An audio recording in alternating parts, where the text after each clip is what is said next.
Asubuhi na mapema imetembea video na picha mbalimbali ikionyesha baba wa mzazi Davido akifanya jambo kubwa sana kwenye jamii. Unaambiwa bwana, wakazi wa Nigeria wana kila sababu ya kusherehekea baada bilionea Adeleke baba yake Davido kukamilisha mradi wa umeme wenye thamani ya dola bilioni 2 sawa sawa na shilingi za Kitanzania trilioni 5.2. Mradi huo utatoa umeme kwa zaidi ya watu milioni 3 kwa gharama ambayo ni nafuu zaidi kuliko ule wa NEPA, ni EPA, shirika la umeme huko Nigeria. Wakati Davido akiendelea kupeperusha bendera ya Nigeria kupitia muziki wake duniani, baba yake anahakikisha wananchi wanapata maendeleo ya msingi, ajira na umeme na uhakika wa bei nafuu kabisa.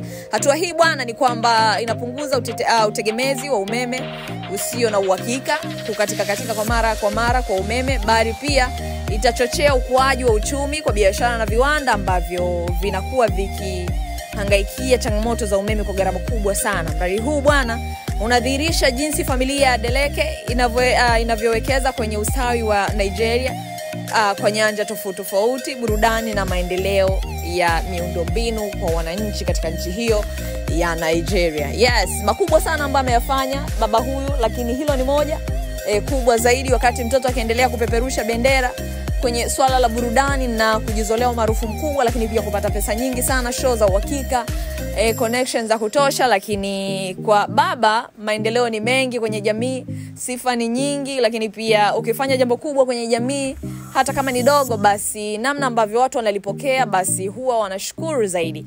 Mimi naitwa Katie, the air personality, na hii ni Stein TV.